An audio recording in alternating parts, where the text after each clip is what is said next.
Kayla Heimerman with our first Foodtorial for local flavor, which you can find at plattedsaukvalley.com. It's a series where we're going to teach you how to do some of the basics, topical, maybe not so topical, food things.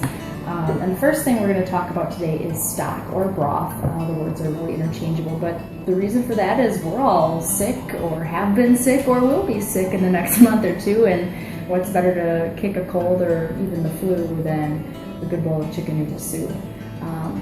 Broth is really easy to make, and it's something everybody should know how to make because it's the building block of so many other foods and stews and casseroles and soups and pasta dishes. You can find any number of recipes that call for broth or stock, and it's way cheaper than buying it out of the carton in the store. So the best way to get started is to either have the leftovers of a rotisserie chicken that you bought maybe for supper one night, or a chicken that you maybe roasted yourself for supper one night, or if you wanted to do beef stock, you could do beef bones as well. But we're going to do chicken today because that's what we have. We have the leftover bones of a rotisserie chicken. And you can use just the bones, or you can use a whole chicken. Some people do that. You can use the bones and whatever meat scraps you might have, but all of it lends flavor and nutrients and minerals and vitamins to your stock, which is what makes it really good for you when you are sick. So what I have here are the bones of, like I said, a rotisserie chicken. I picked all the meat off. I left the cartilage, I left the joints, I left some of the fattier parts, but I did try to take off all the skin because I don't want all of that fat gumming up my broth or my stock. But the collagen and the gelatin in the cartilage and in the joints and the bones, that's all really good for you, and I'll talk a little bit about why later. But the first thing we're going to do is we're going to chuck all this into our stock pot, which I do not have on. There's no heat underneath that right now. And then the next thing we're going to want to do is I actually have some leftover meat from that chicken too that we didn't finish this week, so I'm going to throw that in there too because that is also going to break down and flavor our liquid. So those two things are in there now. And then the next thing we're going to want to do is get our vegetables. And there's really four main vegetables or components to your non-meat and non-bone part of your broth, and that's an onion. So you can just roughly chop this, and I leave the skin and the roots and everything on it. It's not going to get eaten, so it's not going to bother anybody to be in there, and it all adds flavor. So I'm just going to quarter that. And actually, any of the skin that does fall off, feel free to toss that. But the rest of it that's still attached, that's all good stuff. So throw that in there. And then you're going to want, you can do 2 onions if you want, if they're small, but I just used 1 large onion. And then you're going to want about 3 hefty-sized carrots. Again, use what you have. If all you have are the tops or the butts of your carrots, feel free to throw those in. If you only have baby carrots, that would do too. If you don't have onions, you can certainly use shallots, or you can use the leeks if you have them, but really a basic old onion is the best, and a whole couple of carrots are best here too. And then the next thing is celery. Now my celery is looking pretty limp. That's okay because it's just going to get boiled. Or I shouldn't even say boiled, simmered. You never really want to boil your stock, I guess. But if all you have is this from cutting up vegetables for the week, that's fine. Save this. This is great for stock. The tops, the green parts, this actually has, in my opinion, the most amount of flavor when it comes to celery. So I'm going to concentrate on these inner sections with all these leaves. And I'm just going to cut them in half. You probably want about, same amount of celery as you had carrots. Three-ish stalks, maybe 4 if they're kind of narrow or, not so leafy. But I think that's probably a good 3. So we're just going to leave those here.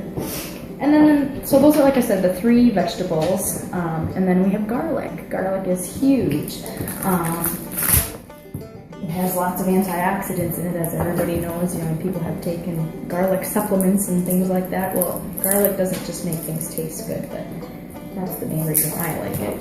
And I usually use about 3 to 4 cloves. Again, you don't have to peel these, but the peel is coming off so easily, I'm just going to go ahead and take them off. And frankly, the peel will come off in a minute because I'm going to crush them. And I like to use the back of my knife. This is my big giant chef's knife, but I just put them underneath my knife and push them. Like that.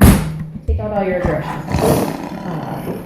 Put those and any of the little bits that didn't make it into the garlic clove in your pot. And then the last component that we will discuss later when we actually get to the simmering stage is the herbs. This is parsley, leftover parsley that I didn't end up using all of in the stems, which has all the flavor in it, and then rosemary too. So we'll talk about those a little later, but we wanted to add a few spices before we are done here. Number one is bay leaves. You can't have a good stock or a soup without bay leaves. You should probably put, I don't know, 1 really large leaf or 2 smaller leaves in there, but that adds really nice florally depth of flavor. So here's 2 bay leaves. Stick that in there. And then salt and pepper. You can use ground black pepper if you want. It's easy to go overboard if you use ground black pepper though. I prefer to use peppercorns. So if you have one of those fancy schmancy pepper grinders, you can probably take the top off and get the peppercorns out of it if you don't want to buy a whole thing of peppercorns. But I happen to have some on hand, and I'm going to use a good a good teaspoon of peppercorns. Those will just kind of break down a wee bit in the stock there and flavor it, but not be overpowering like ground black pepper could be. And then the next and last thing for now is sea salt or kosher salt, whichever one you prefer to use, whatever salt you've got on hand. I might stay away from iodized table salt. I think it has just kind of a tinny taste and kind of icky taste to it that I don't prefer. So kosher salt is best, sea salt is probably next best. And because we're going to be making about 4 quarts of stock, I'm going to use a whole tablespoon. I know that sounds like a ridiculous amount of salt. Trust me, it doesn't turn out too salty. You want this for your flavoring. So I'm going to sprinkle that in there as well. And then the very last thing is water. You're going to want 4 quarts of water. And I'm going to pour that on top.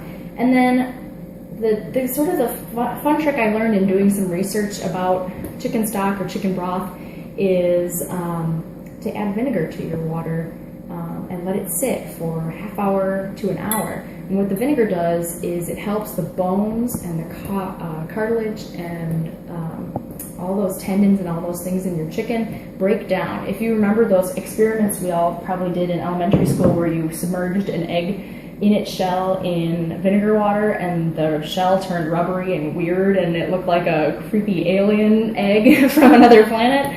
What the vinegar does is it softens that calcium, it draws it out, and it helps the calcium get into the water, which is then soluble and assimilable into our bodies. So it's actually in a form that your body can use. So that's kind of a cool thing. I think you're supposed to use white vinegar. I don't have any. I'm going to use red wine vinegar. I don't think it's going to make the taste any weirder. I think most of the vinegars are pretty interchangeable. I mean, this one might have a deeper flavor because it's based of red wine. But again, I don't think it really matters if you only have rice wine or something like that or champagne vinegar on hand. You know, go ahead and use those. But if you just got basic distilled white vinegar, that's probably your best bet. So 4 quarts of water, 2 tablespoons of this. That's what's going in there, and then we're going to be done for a half an hour to an hour, and we'll go ahead and bring our stock to a boil after that.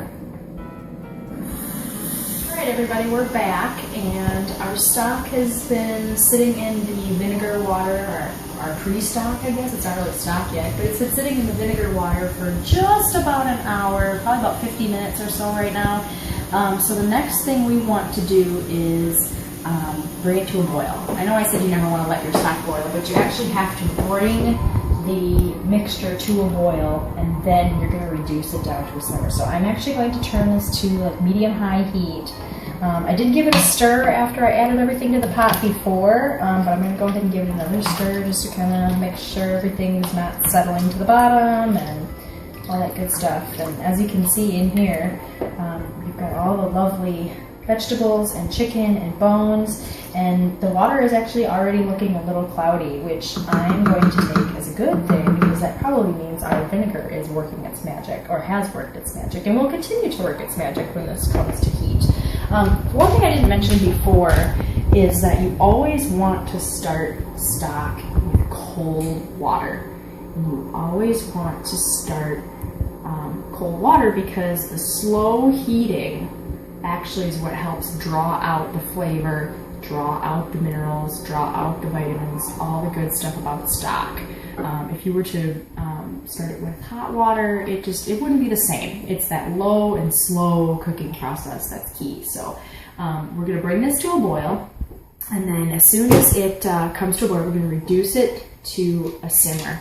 And as it comes to a boil, some things are going to happen. It's going to start to look kind of scummy. Like I said, it's already looking a little cloudy. You're going to want to skim off some of that scummy stuff that comes to the top of the pot, just to kind of get the impurities out of the stock. You wouldn't want to eat it. You don't want to look at it. Just get rid of it. Use a big spoon or a wooden spoon or whatever you feel like using to get rid of it. Same way you would skim like fat off of stock or gravy or something like that.